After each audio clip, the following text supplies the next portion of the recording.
여러분, 정말 깜짝 놀랄 상상할 수 없는 일들이 지금 벌어지고 있습니다. 서울의 한 아파트에 당첨이 되고도 계약을 포기하신 분들이 92%가 되는 곳이 있습니다. 이건 정말 우리가 그동안 상상할 수 없었던 일들이 벌어지기 시작한 겁니다. 자, 표용호 채널에서 여러분께 깨알 같은 부동산 정보를 해석해 드리고 있습니다. 정보는 돈입니다. 정보를 해석하는 건 역시 돈입니다. 돈을 버는 일은 정보를 빨리 취득하는 것이 중요하죠. 구독 버튼 꼭 눌러주시고 알림 버튼 설정해 놓으시면 남들보다 더 빠르게 정보를 얻으실 수 있습니다. 자, 의리의 구독 누르셨다면 지금부터 출발합니다.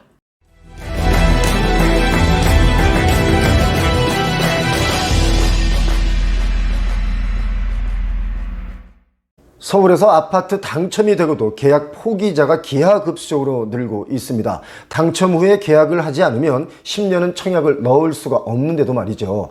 서울에서 미분양이 나오는 것은 정말 상상도 못하던 일입니다. 수유 칸타빌 강북구에 있죠. 이것은 시행사가 분양가 재조정에도 불구하고 고분양가 논란이 일었던 곳인데 계약을 포기하는 사람들이 많아졌습니다. 216가구 중에 198가구가 미계약입니다. 92%의 계약 포기자가 발생했습니다. 이건 정말 놀라운 일입니다. 이런 일이 이제부터 시작이 됐습니다. 저는 사실 여러 번 제 유튜브에서 말씀을 드렸었는데요. 이건 예견된 일이라고 봅니다. 분양가가 너무 높습니다. 사실 분양 불패 서울 미분양 물량 한 달새 2배 늘었다, 이런 재하연 뉴스도 많이 있죠. 당첨 후에 계약 포기한다, 이런 뉴스 앞으로 자주 보게 될 수 있습니다. 이게 왜 미분양이 나고 분양을 받고도 계약 포기자가 92%가 될까요? 제가 좀 전에 말씀드렸죠. 고분양가입니다. 성북구는 분양가 상한제가 적용되지 않은 지역이기 때문에 분양가 자체가 고분양가로 분양이 됐습니다. 물론 시행사에서 조금 분양가 조절을 했음에도 불구하고 여전히 그 논란은 끊이지 않고 있습니다. 어떤 분들은 이런 말도 안 되는 주장을 하시는 분들이 간혹 계시는데요. 건설 원자재, 철근, 시멘트 등이 올라서 분양가를 높게 잡을 수밖에 없다. 그래서 아파트 가격은 안 떨어진다, 이런 논리를 펴는 분들이 있는데 저는 그런 의견에 전혀 동의하지 않습니다. 원자재 값이 오르고 땅값이 올라서 이렇게 가격을 높게 분양할 수밖에 없어, 이게 아니라 손절 사태가 온다는 겁니다. 일반 시행사의 입장에서는 이익을 덜 보고 파는 게 아니라 분양 자체가 안 되면 파산을 하기 전에 싸게라도 처분을 해야 하고, 공공분양의 경우는 분양이 완판되었다 하더라도 그 가격을 유지해서 거래가 되기 어렵습니다. 이거 꼭 기억하셔야 됩니다. 이 세상에는 원가보다 싼 재화가 아주 많습니다. 물론 원가의 유통마진, 이익마진을 남겨서 유통이 되는 것이 현실이지만 여러 가지 경제 상황이 어려워지면 원가보다 싼 재화가 많이 있습니다. 우리의 보통 그런 거 있지 않습니까? 재고털이, 눈물의 재고전, 이런 거 많이 보지 않습니까? 이게 이제 부동산에도 오는 거죠.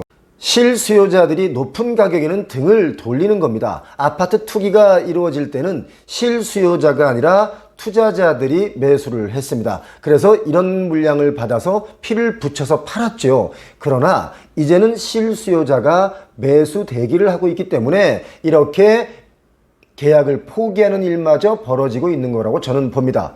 거품이 잔뜩 끼어 있는 주변 시세보다 비싸게 분양하면 이제는 사람들이 다 알고 있기 때문에 분양이 안 된다고 저는 봅니다. 강남 노른자 땅은 그래도 분양이 잘 될 거 아닙니까? 라고 여쭤보시는 분들이 있는데 저는 강남도 마찬가지라고 봅니다.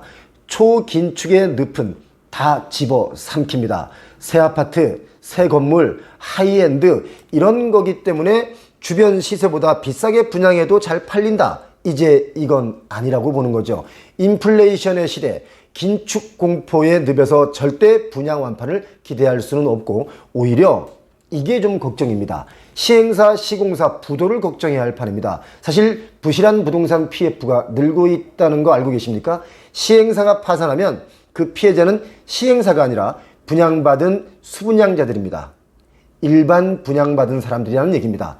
허긴 지난 몇 년 동안 시중에 유동자금이 초저금리로 많이 풀려서 뭐 분양만 하면 다 완판이 되었죠. 지식산업센터, 오피스텔, 생숙, 뭐 안 쳐다보던 부동산들마저 다 완판이 될 정도였습니다. 이렇게 시행사가 지난 10년 동안 시행만 하면 다 돈을 왕창 벌었습니다. 그리고 분양받으신 분들은 가격이 올라갔다고 좋아들 했는데 아마 제 생각에는 다시 내려갈 확률이 높아 보입니다. 완판 행진을 하다 보니까 시행사들이 돈을 엄청나게 벌었는데 어쩌면 이제 번 돈을 토해 놓을 시기가 온 것이라고 봐야 할 것 같습니다. 정신 못 차린 땅값이 미친 듯이 올라서 분양가가 높다고 외면하기 시작하더니 금리의 폭등과 대출 규제와 초긴축으로 돈이 말라가고 있기 때문에 이제는 더 이상 그런 호황은 없다. 단언컨대 말씀드리겠습니다. 일본 땅값이 GDP 대비 4.5배일 때 버블이 터져서 30년을 헤매고 있습니다. 현재 우리나라는 GDP 대비 땅값이 5배가 넘었고 가계 부채 비율도 일본 버블이 터질 때 그때 수준을 넘어섰습니다. 제롬 파월 미 연준 의장은 추가로 0.5% 금리를 올리는 빅스텝만 올해만 2번 더 남았다라고 공언을 하고 있습니다. 사상 최악의 인플레이션을 잡으려면 더 강하게 드라이브를 걸어야 한다는 의견이 지배적입니다. 미 연준의 금리가 올해 초보다 10배가 오른다면 전 세계적인 경기 침체가 올 수밖에 없습니다. 미국의 초긴축의 시대, 한국에는 직격탄일 수밖에 없습니다. 지금 외환 보유고도 줄어들고 있는 실정이라는 거 여러분 알고 계십니까? 파산하는 가게와 기업들이 늘어날 것을 예고하고 있습니다. 우리는요, 수출로 먹고 사는 나라입니다. 수출을 해도 적자인 기업이 속출하는 거죠. 대출금리가 가파르게 오를수록 가게든 기업이든 이자 상환 부담이 빠른 속도로 증가할 수밖에 없는 현실을 맞이하고 있습니다. 이럼에도 아파트, 주거용 부동산 가격은 계속 오르기만 할까요? 물론 10년 뒤, 20년 뒤에 본다면 올라 있을 수 있겠죠. 그렇다면 여러분은 폭등하는 이자를 감당하시면서 10년 뒤를 보시겠습니까? 그 정도의 여윳돈이 있습니까? 그 정도의 수입이 있습니까? 사실 그 10년 뒤에도 지금까지 그래왔던 것처럼 부동산 가격이 계속 오른다고는 장담할 수 없습니다. 일본처럼요. 지금까지 우리는 개발도상국의 지위에서 승승장구했습니다. 우리 국민성, 성실성 가지고 이렇게 개발도상국에서 빠르게 선진국 문턱에 올라섰습니다. 그런데 중요한 건 이제는 선진국 문턱에서 헤매는 시간이라는 겁니다. 제 의견은 부동산 가격에 위험이 올 수 있다. 지금 위험이 오고 있다. 지금 그 시작 단계에 접어들었다라고 누차 여러 번 말씀드렸습니다. 여러분 의견은 어떻습니까? 제 의견은 오늘 여기까지입니다. 영상 보시고 구독, 알림 설정 저희들에게 큰 용기를 줍니다. 고맙습니다.